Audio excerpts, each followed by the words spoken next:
Biz onun xəstəliyi barədə məlumatlı idik. Sadəcə istəmirdi daha çox dostları bilsin və ona görə narahat olsunlar.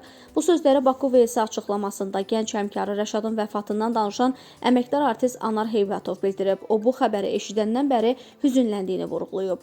Çox gülərüz, istedadlı və mehriban insan idi. Bayaqdan digər dostları da mən də böyük hüzün yaşayırıq. Rəşadla filmlərdə yox, əsasən tamaşalarda oynamışıq. Adlarını da çəkə bilərdim, amma indi bu xəbər məni o qədər sarsıtdı ki, heç birini xatırlamıram. Əməkdar artist Mehriban Xanlarova da gənc həmkarı Rəşad Bəxtiyarovun vəfatına görə dərin kədər hissi keçirdiyini bildirib. Onun ölməyi hamımızı sarsıtdı.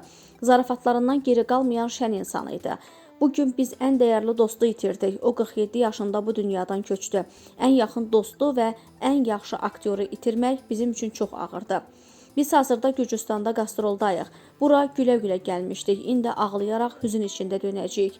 Azərbaycanda olsaydıq dəfnində iştirak edə bilərdik. Bu da bizim üçün 2 qat ağırdı.